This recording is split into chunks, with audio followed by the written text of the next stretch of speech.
Hello, and welcome to the 85th episode of Recluse Horror. This is a daily horror movie review podcast. So just a little background on the project. Back on my birthday in April, I decided I wanted to watch and review a horror movie every single day. I have done so for the past 352 days, although only the last 85 have been podcasts. Before that, it was text reviews. So I kind of debated whether or not I was going to review this one, but it has such a unique problem that I feel like it's worth talking about, even though it's probably more accurately called a thriller, which is that's basically the source of the problem, actually. But before I get ahead of myself on this one, the title is Silent Breath, and it appears to be from 2017. Now, this one is, it's a French language film. I wasn't able to tell, I did a brief glance for sure, but I wasn't able to tell whether this one is actually from France or just another French-speaking, probably European, but not necessarily country. So basically the premise of Silent Breath is, I guess, there's a woman who lives in an apartment and she notices stuff happening. I don't really even know what you would, how you would talk about this one. It's just it's such a strange entry. But she has this stuff happening. She notices something moving around in her apartment, basically. Something moves in her apartment.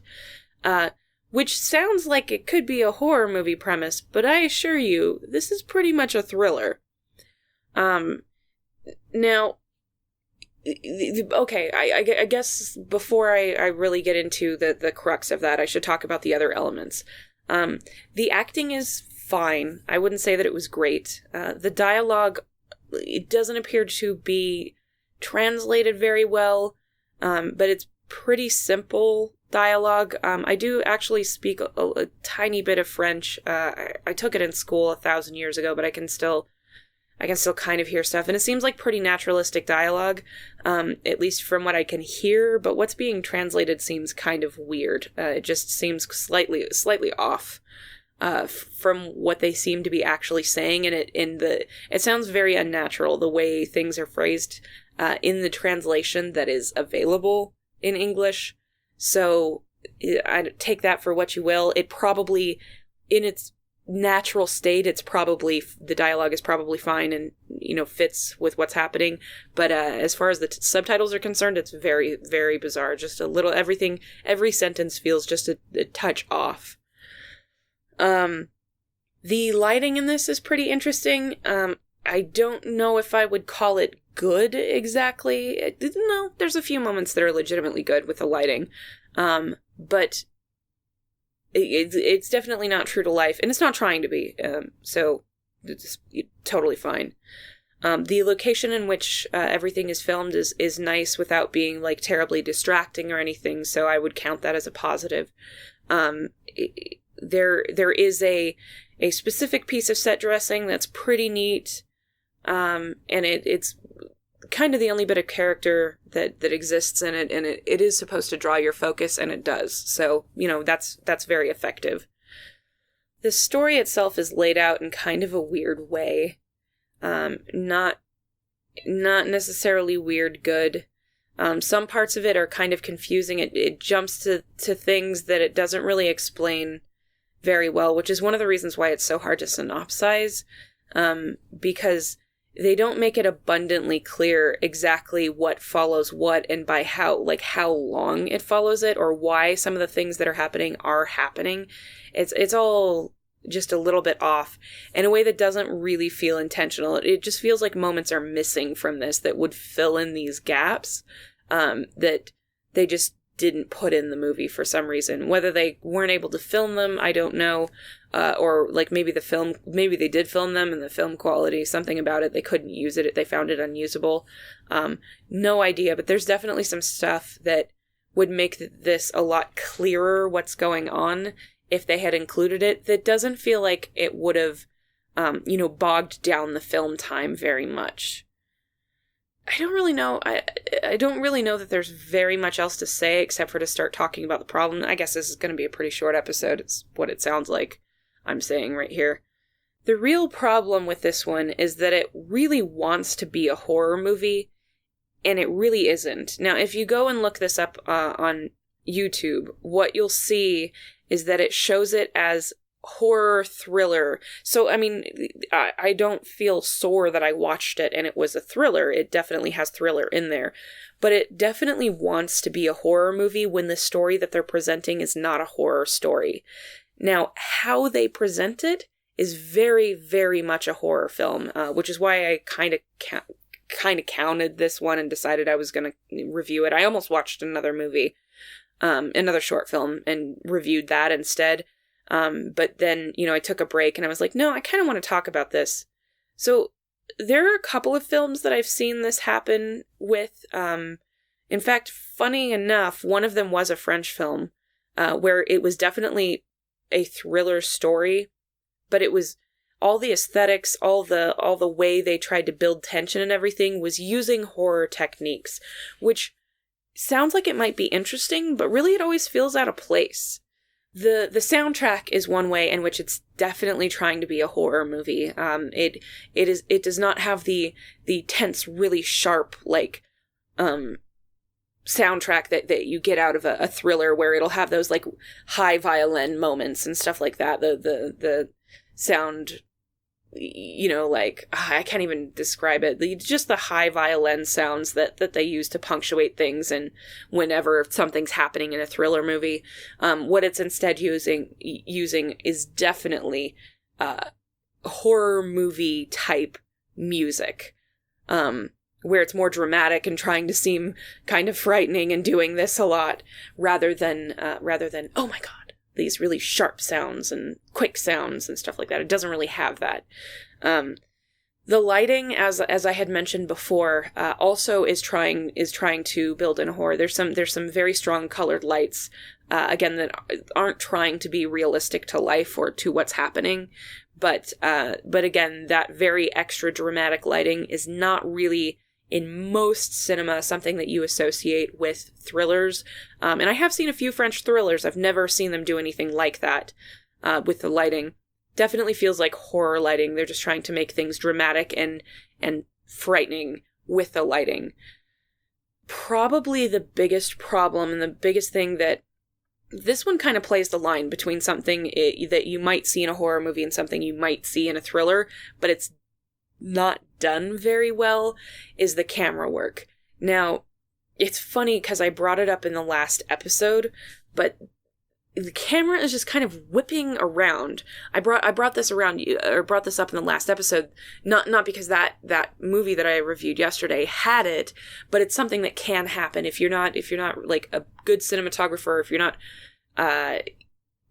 used to trying to film anything. If you're not an experienced camera person, you can move the camera too fast without necessarily realizing that it's looking the way it does, but it just moves way too fast. It's whipping on these sort of arcs back and forth in certain places, and it's trying to add, again, this can be a horror thing or it can be a thriller thing, but it seems like it's sort of kind of trying to do like a POV thing where you're looking at her like through her eyes and she's looking around, except for a lot of the time she's in these shots, so it's clearly not an actual POV shot.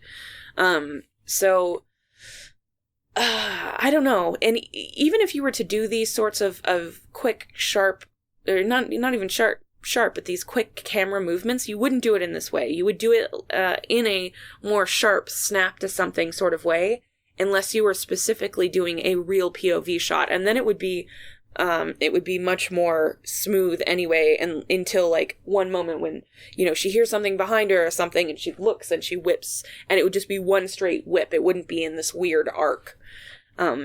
So I feel like they were trying to imitate that camera style to build tension. It was definitely an attempt to build tension. I don't really think that it did.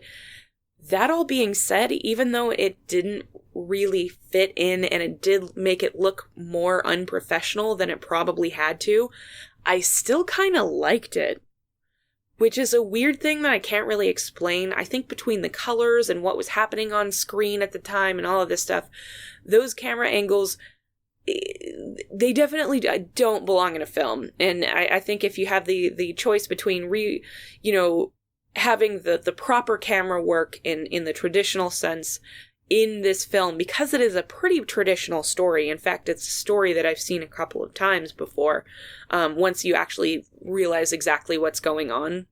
I do think that they would have been better served by just using, the standard or more standard camera techniques for that. But it still kind of looked neat. On an actual just purely visual level, it was kind of cool.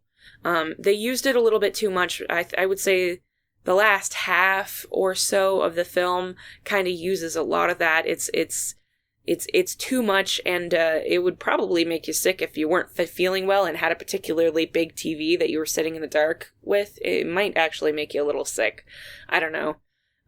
It's not really shaky. It's just too quick. You don't move cameras that quick. That's really all there is to it.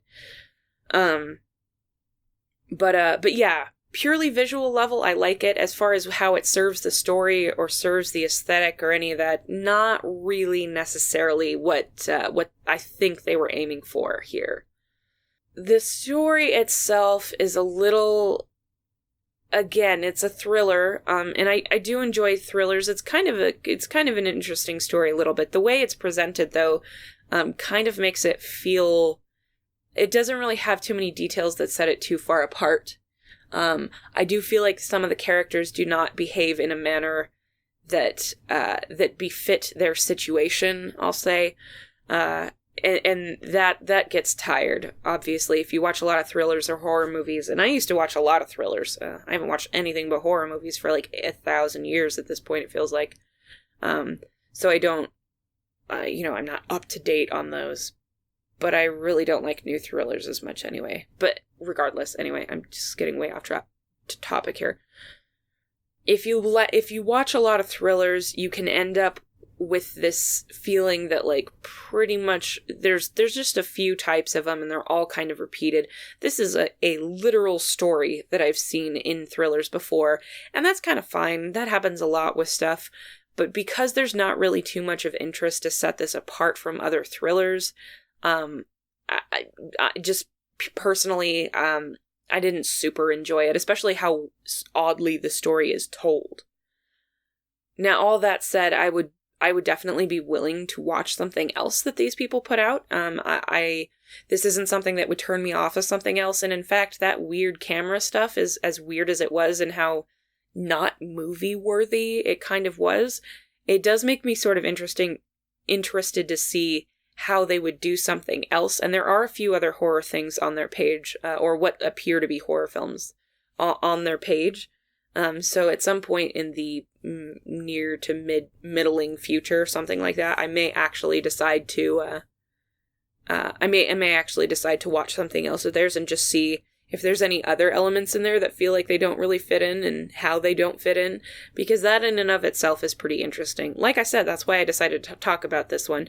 Other than the aesthetic and the way that the story is like framed on a production level, this is just a straight thriller. If you had changed the music, got rid of that the colored lighting, and really not much else. I mean, you could fix the camera work while you were at it, but then what you would have is just a thriller, and nobody would ever have tried to plant it in the horror genre. So I don't know. It's kind of interesting. There's really no element of this that feels like a horror movie. There's one that actually feels like a legitimate horror movie. There is one, like a couple of shots that are definitely horror shots, and they would only be found in horror. You wouldn't really ever see that in a thriller in the manner that it's presented. But that still, it doesn't make it horror subject matter.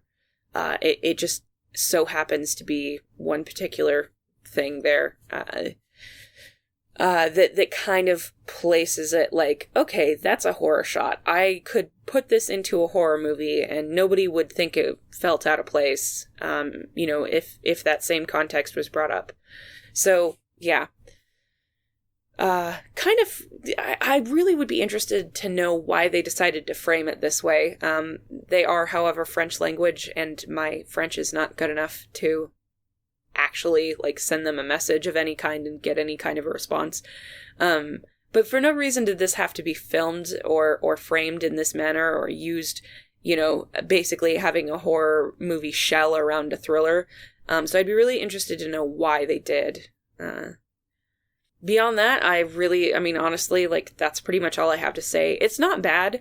It's just not really a horror movie. If you're interested in thrillers, you might want to check it out just to see, like, what the weirdness is that I'm talking about. Or if you are curious to see what a thriller looks like with a horror outer shell, definitely check it out. It is worth seeing. You'll see immediately the stuff that I'm talking about between the soundtrack and the lights and all of that stuff. You'll see immediately what I'm talking about. But yeah, I guess that's pretty much all I have to talk about. This one came from It's Amazing Films, which it looks like about half of their stuff is put out just in French language. The other half has, I'm assuming subtitles. I don't think it has English audio. To be fair, I didn't actually check. But yeah, kind of interesting, and I would definitely be interested in seeing something else that these people did, just to see if it has any other, like, that's a strange problem to have, or a very unique problem to have with your film. Sometimes the problems are more interesting than when things just all work the way they should. So, Anyway, so that's my review of Silent Breath from, I believe, 2017. I wasn't able to find an IMDb page for this one, but that's when it was posted. It was like January of 2017. And that's my episode. So thank you so much for listening. If you enjoyed this podcast, please rate, review, subscribe, whatever it is on whatever site that you found us. The best way that you can help out the show is to share it, either with someone that you love or someone that you think would be interested in the show. If you would like to share it with someone who doesn't have the same platform as you, or if you don't like the platform that you found us on, we are available on YouTube, Player FM, Stitcher, Apple Podcasts, Podcast Addict, and pretty much any podcatcher out there. You can reach out to us on social media, on Facebook, Instagram, and Twitter, or you can email me at reclusehorror@gmail.com. Don't really think there's anything else I have to say. Again, I just try to fill this with something, and I don't really have anything else to say, so, yeah. Weird stuff. Really, if you're interested in any of the stuff that I talked about, if you think it sounds weird and you like weird, go for it. I know I already did my recommendation for this one, but yeah, go ahead and check it out. It's really weird. It's really weird. It's really weird for not seeming that weird. It's more weird on paper, if that sort of makes sense. I wonder how they got to the point where they ended up. That's all. Anyway, the review that never ends. Well, you have a good night.